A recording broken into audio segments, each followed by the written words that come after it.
நாம இன்னைக்கு வருடத்தின் லாஸ்ட் டேக்கு என்ன செய்திருக்கோம், வந்திருக்கோம். கடவுள் எவ்வளவு ஒரு ஆசீர்வாதம் நமக்கு தந்திருக்காரு பாருங்க. இந்த வருஷத்தின் ஃபர்ஸ்ட் டே பார்த்தவங்க லாஸ்ட் டேவை பார்க்க நமக்கு அந்த குடுப்பனையில சிலர் என்ன செய்தாங்க, மரித்து போயிட்டாங்க. ஆனா எவ்வளவு ஒரு பிளெஸிங் பாருங்க.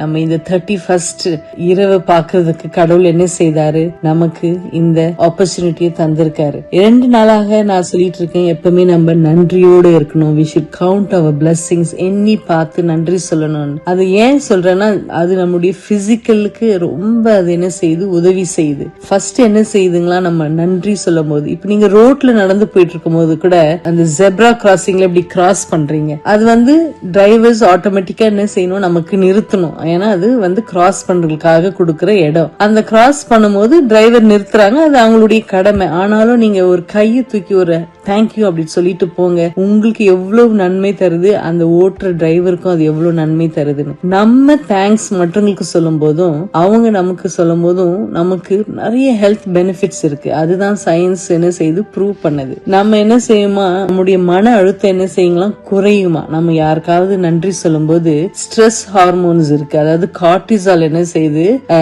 குறையுது. அதனால நமக்கு டென்ஷன் குறையுது, மனசு அமைதியா இருக்கு.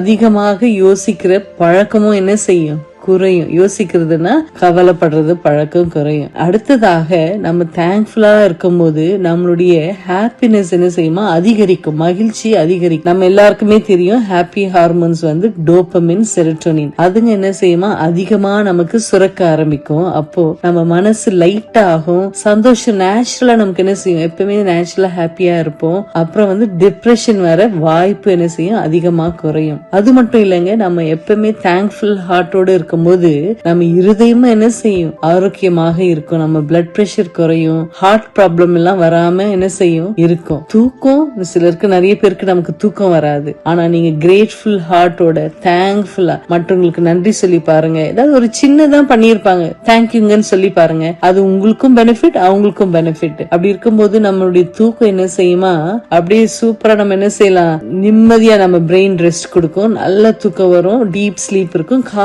காலையில எழுந்துக்கும் போது புத்துணர்ச்சியோட என்ன செய்யலாம், எழுந்துக்கலாம். அது மட்டும் இல்லைங்க, நம்மளுடைய இம்யூனிட்டி, எதிர்ப்பு சக்தி என்ன செய்யலாம், அதிகரிக்குமா. உடல் அலர்ச்சி, அதாவது இன்ஃபிளமேஷன், ஜாயிண்ட் பெயின், அதெல்லாம் என்ன செய்யும், குறையும். எதிர்ப்பு சக்தி நம்ம அதிகமாகும். அது மட்டும் இல்லாம உறவுகள் வலுவாகும், ரிலேஷன்ஷிப்ஸ் என்ன ஸ்ட்ராங் ஆகும். நன்றி சொல்லும் பழக்கம் இருந்தா கோபம் குறையும், பொறுமை அதிகரிக்கும். நண்பர்களே, நண்பர்களோடும் குடும்பத்தோடும் உறவு என்ன செய்யும், நல்லா இருக்கும். சுருக்கமா நான் என்ன சொல்ல வரேன்னா, நம்ம நன்றி அப்படின்னு சொல்றது ஒரு மருந்து மாதிரி. ஓகே, நமக்கு பண செலவு எதுவுமே கிடையாது, பக்க விளைவு, சைடு எஃபெக்ட்ஸ் கிடையாது. நம்மளுடைய உடலுக்கும் மனதுக்கும் என்ன செய்யும், இரண்டுமே நமக்கு நல்ல உதவி செய்யும். நீங்க என்ன செய்யுங்க, இன்னைக்கு யாருக்காவது ஒருத்தருக்கு நம்ம நன்றி சொல்ல மறந்துட்டோமா, யோசிச்சு அவங்களுக்கு நன்றி சொல்லுங்க. எல்லாத்துக்கும் மேலாக தேவனுக்கு நன்றி சொல்லுங்க. நீங்க எப்பொழுதுமே நன்றி நன்றி நன்றின்ட்டு தேங்க்ஃபுல்லாவே இருந்து பாருங்களேன். உங்க பாடியில வர மாற்றத்தை பாருங்க, எல்லாமே டிஃப்ரெண்டா இருக்கும். நீங்க ஹெல்த்தியா இருப்பீங்க,